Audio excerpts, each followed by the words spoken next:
When you look back at the season from hell that the Fever had, none of us expected them to be in this situation.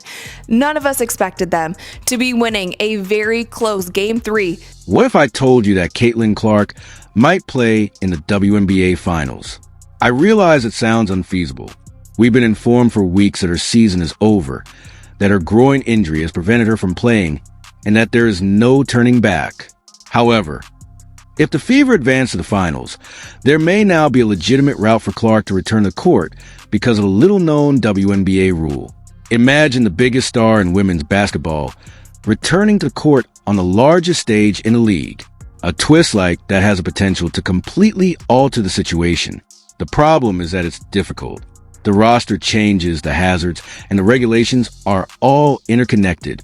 And while some think there's no chance at all, others are certain that this loophole was designed for a scenario like this. We're going to dissect everything today. What the regulation truly states, why the Fever gave themselves a chance, and how Clark's comeback would affect Indiana's chances of winning a title. Let's begin with the fundamentals. At the start of the season, the Indiana Fever weren't expected to be here. They weren't even predicted by most observers to make the playoffs. The roster appeared youthful, unreliable, and damaged. It seemed like their season was over when Caitlin Clark fell down. However, the Fever persevered and advanced to the semifinals, where they are now only one step away from the championship game. Consider the implications of that. Aaliyah Boston has accepted a more significant role. Veterans like Natasha Howard and Odyssey Sims have provided this team with a steadying presence, and Kelsey Mitchell has been fantastic. On both ends of the floor, Sophie Cunningham, who many believe would not play a significant role, has contributed vigor and toughness. This group has come to represent resilience.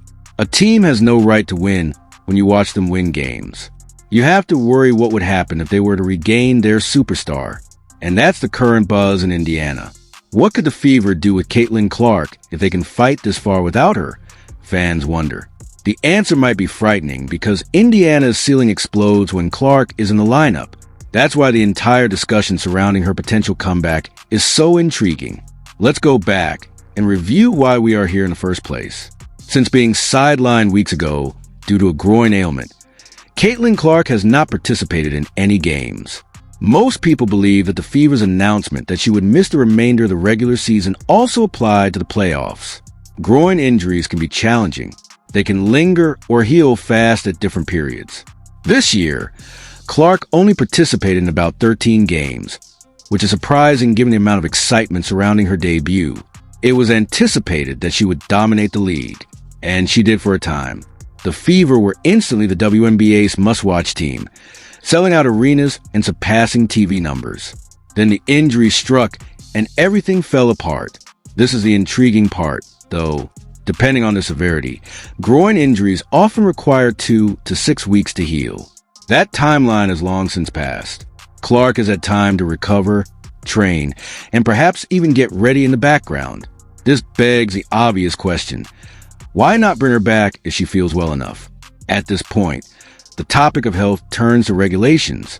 As much as Clark may desire to go back, it goes beyond whether or not her body is prepared. The question is whether the WNBA permits it. And that's where a lot of complexity arises. This is when things start to get interesting. Playoff rosters are locked once they are submitted at the conclusion of the regular season, according to standard WNBA regulations. No more 7A contracts, no more hardship signings, and no recruiting free agents from the open market. You have what you submit. However, there's a catch. A rule in the WNBA permits teams to activate players who are labeled as inactive but are actually under contract. In the event that a position becomes available due to injury, players on maternity leave, suspension, or the injury list may theoretically be added to the active playoff roster. And you know what? That includes Caitlin Clark. She is not an arbitrary free agent. She has signed. She has a contract. She is also a member of the Fever group. People are buzzing because of this. In theory, if another player is injured or if the league makes an exception, the Fever might activate her. Now, comprehend this before we get too far. There are very few exceptions. They are not given away carelessly by the league. However, the language's existence indicates that this isn't merely a fantasy. Despite the fact that the roster deadline has already passed, Caitlin Clark has a good chance of making a comeback in the finals. That's the whole situation's twist. Why is this loophole so important then? Because it suggests that Caitlin Clark's season may not be done. Although the CBA offers that remote possibility, most fans believe the injury announcement was final. You are never completely excluded if you are under contract. Being under team control and being on the active postseason roster are the two main distinctions here. A specific requirement of a field, an injured player may remain on the inactive list and still be eligible for activation. In contrast, emergency or hardship contracts expire at the conclusion of the regular season. The fact that this clause is so uncommon is what makes it even more fascinating. Few athletes of Clark's caliber have ever found themselves in this situation. Signed, hurt, and possibly able to make a comeback at the highest stakes. This kind of circumstance compels executives, coaches, and even the league to reflect carefully. Does the fever affect Clark's ability to play? Do they run the danger of upsetting the dynamics of the team? Or do they continue to use the roster that brought them this far? This loophole isn't only a legal technicality. Because of this choice has the potential to change how the season ends. Let's now discuss the gamble. It is never simple to get a player back after a protracted injury absence. The dangers are clear. It's possible that Caitlin Clark isn't playing well. She might hurt herself again. Additionally, the rhythm of a team that is finally clicking could be upset by her presence. Playoff basketball is not the time to experiment because chemistry is crucial. Here's the opposite side, though. Caitlin Clark is still one of the league's most dangerous players, even if she is only at 60%. Defenses are stretched by her shooting. Opportunities are created by her vision. Everyone around her is uplifted by her fierce competitiveness. It doesn't only change as a result of that kind of influence. This is a huge reward. The Fever suddenly have a puncher's chance against everyone, even the reigning champion aces. With Clark on the floor, she makes opponents reconsider their strategies, modify matches, and show Indiana respect in ways they may not have otherwise. The Fever's willingness to accept that danger is the question. Do they play it cautious and safeguard their franchise players' long-term health? Or do they bet on her for a chance at history? It's the traditional conundrum. Glory in the short term versus security in the long run.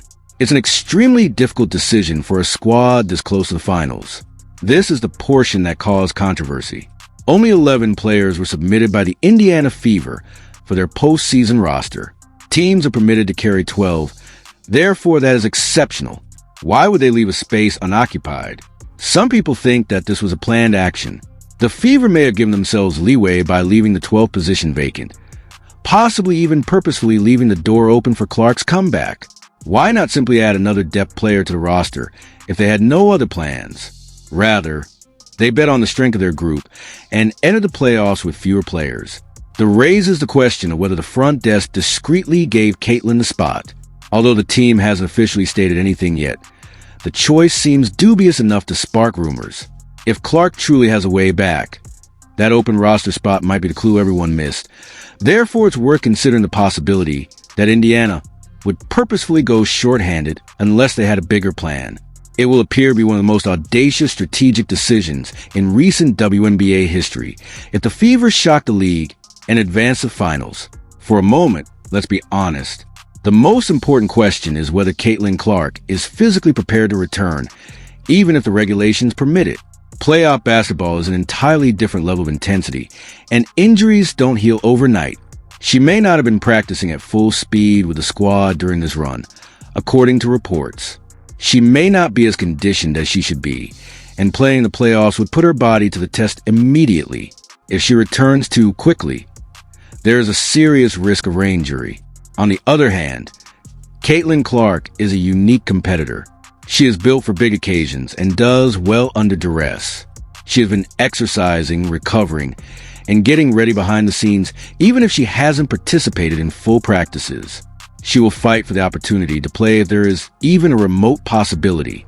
All of that must be weighed by the Fever. Is she intelligent enough? Is she powerful enough? Can she enter the finals and genuinely improve the team's prospects rather than harm them? Indiana might surprise everyone if the response is in the affirmative. This becomes one of the most significant what-ifs in WNBA history if the response is negative. For a moment, let's assume that Caitlin Clark does make a comeback.